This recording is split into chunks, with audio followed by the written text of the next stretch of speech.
Hello and welcome to CricketOMania. We are talking on an unusual day, if that's the right word here if I had to use with my guests here. Well, Pakistan versus West Indies. West Indies, not much to talk about, unfortunately. Pakistan taking a severe drubbing. There are other words being used, which I will not use them because the match was perhaps so bad against Pakistan and perhaps in favor of West Indies, though both teams are actually not so strong in this season as we've already seen. So, Chandresh, how do you want to go first? I think it was a battle between two sides in complete disarray, and the side which is much more in disarray, that's Pakistan, lost very heavily. West Indies, on the other hand, have managed to get back some of the respect that they deserve, and they had a very good day, very good win. Massive win, 150-run win, and I think that will do a huge morale booster for West Indies, and Pakistan is completely deflated now. Right, so Pakistan is deflated. Ayaz, what do you think? I mean, you know, I can see records already being broken, but all the wrong ones. You know, 4 wickets down for 1 run, for example, but there should be others as well.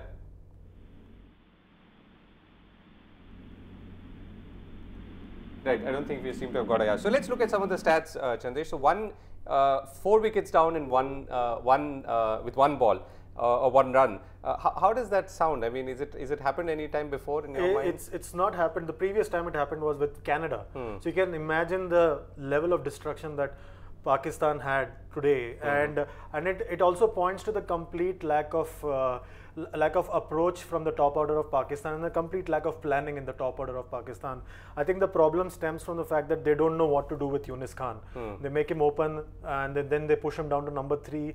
The poor guy doesn't merit a place in this one-day 11, and everything seems to be revolving around how to fit that guy in because he's a senior pro. Right, and remember, this is about heroes and zeros, as we're going to come back very soon and talk about the heroes that you've polled and the zeros as well. And perhaps the answers are not too difficult to guess, but let's go through the whole process. So let's begin with the West Indies batting. So what are the key highlights, Chandresh? I think the West Indies batting, I think the biggest highlight for me was the batting of Dinesh Ramdin.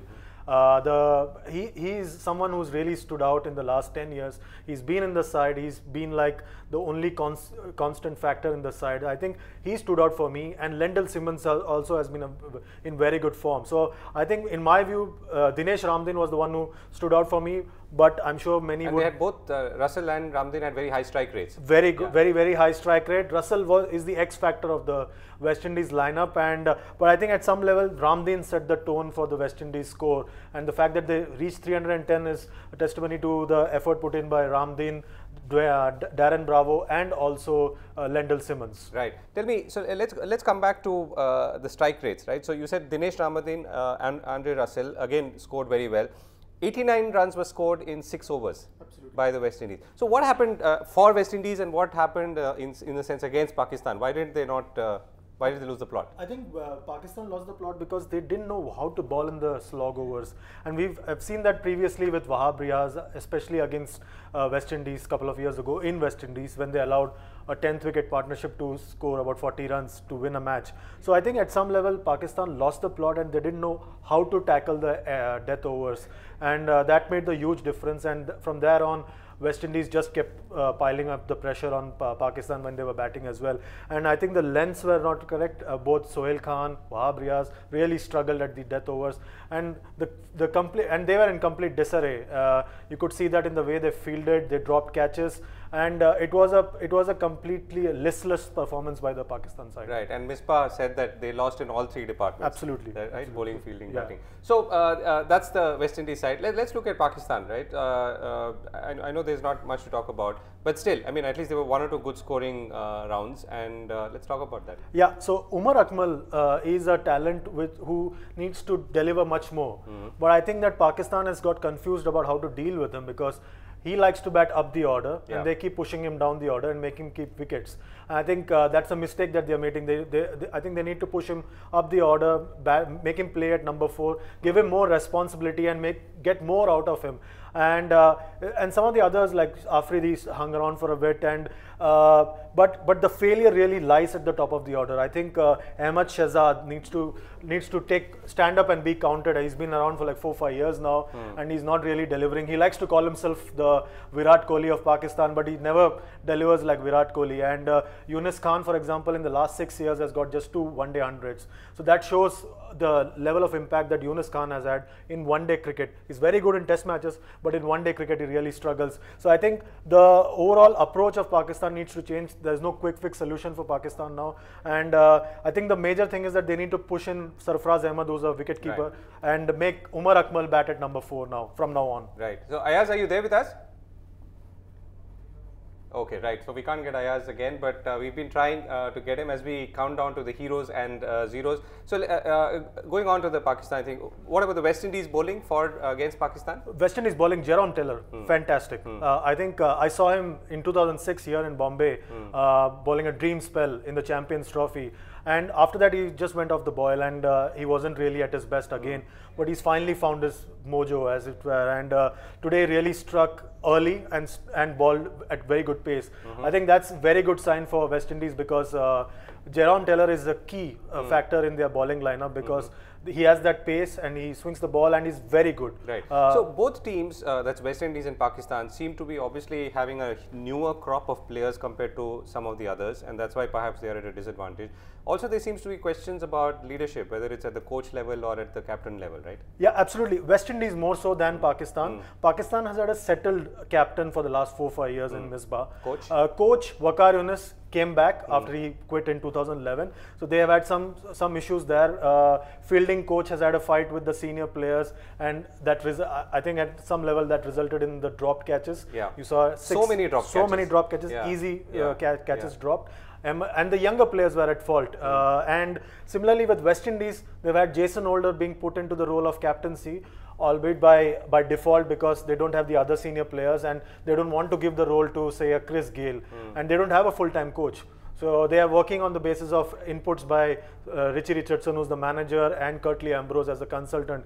So basically both sides are in a state of flux right now, and this tournament in many ways will give a pointer towards the future of both sides, especially Pakistan, because Misbah is going to go away at the end of the tournament and they would need a new crop of players and a new captain, and it's going to be complete mayhem after that. Right. Okay. So we'll come back to the heroes and zeros, of course, but we've also got the India versus West Indies match coming up. So let's quickly go over where we stand on that. South Africa has always beaten India thrice that we have played them. And India will always be looking for an opportunity to beat them tomorrow.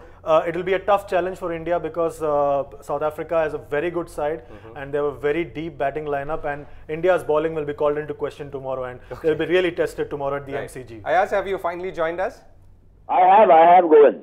Yeah, okay. Ayaz, hi. So we're counting down to the heroes and zeros of the Pakistan-West Indies match. So what's your broader sense? Why did it collapse the way it did for Pakistan?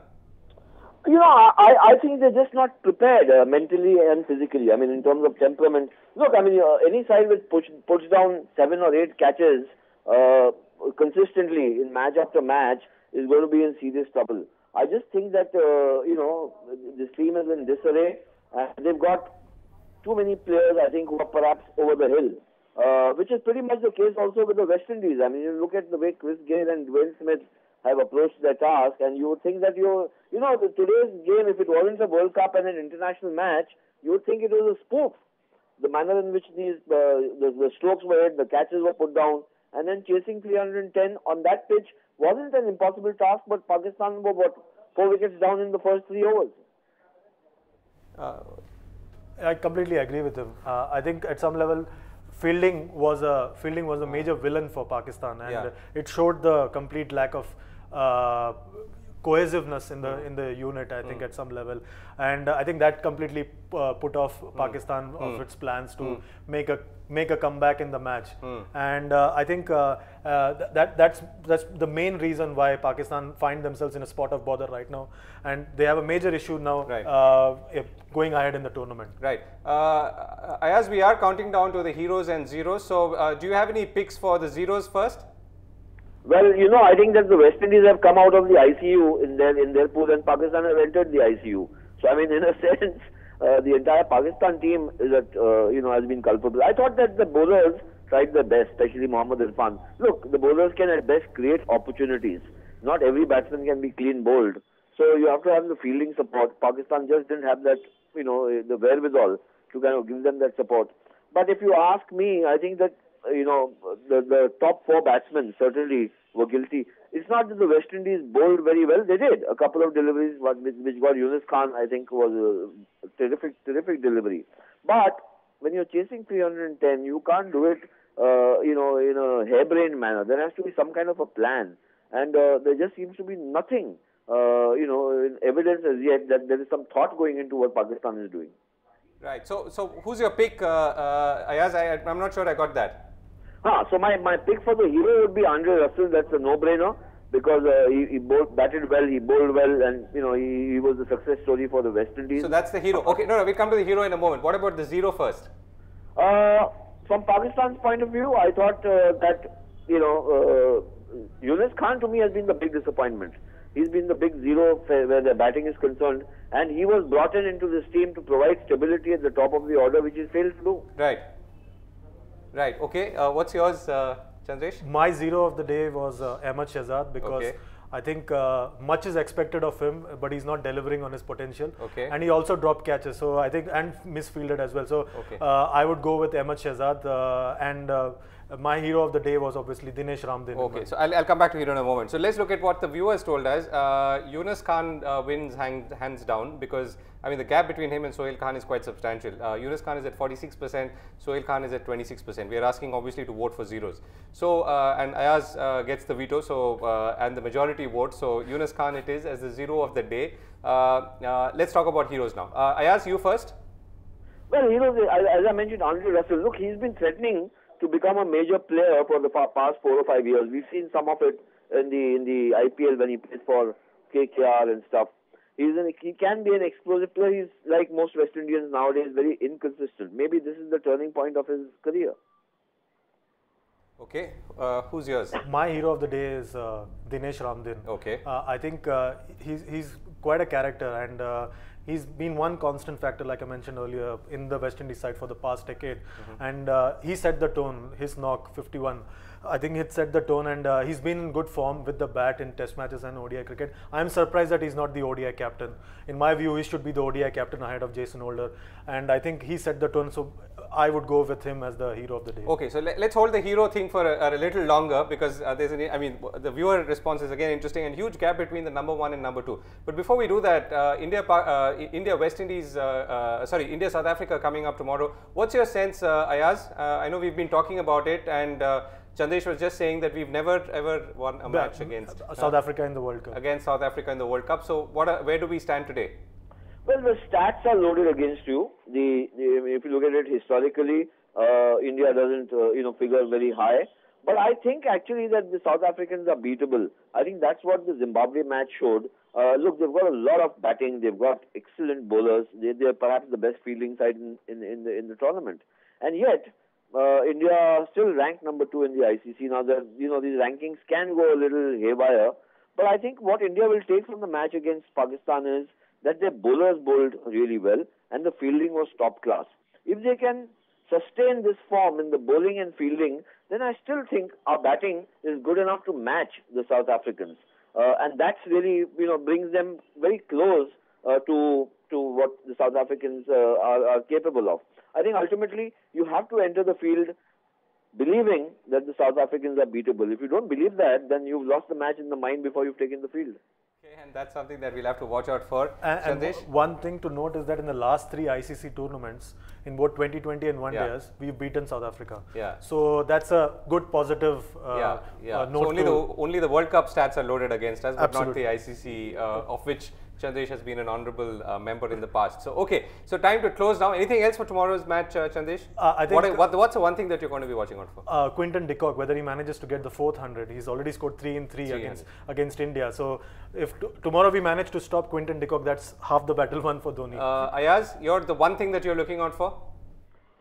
From a purely selfish point of view, I would want a brief but a good partnership between Amla and de Villiers. I think these two together rock, but I don't want them to bat so long that they just completely demolish India. Right, so we're definitely looking forward to some great cricket. The viewer's choice for hero of the day is Andre Russell at 67%, Jerome Taylor is 28%, so Yunus Khan at 46%, 0 Andre Russell, 67% hero. So there you are, and there's the West Indies doing what it looks like a high-five at the end of it all. So is this the match moment? Yeah, I think this is the match moment. Yeah, because you've got Dinesh Ramjan and Jason Holder celebrating the fall of yet another wicket. It's the traditional West Indies style of celebration where they just give it everything while they're celebrating. It's good to see them laughing and having a good time on the field, because which they were not just a few hours ago, literally. Yeah, absolutely. Or a day ago. Yeah. Right. Okay. Thank you so much. We've run out of time. We're going to be back after the India-South Africa match, and it promises to be interesting. If nothing else, as both our partners here have told us, it's going to be some terrific cricket to watch out for and some partnerships. Thanks for watching.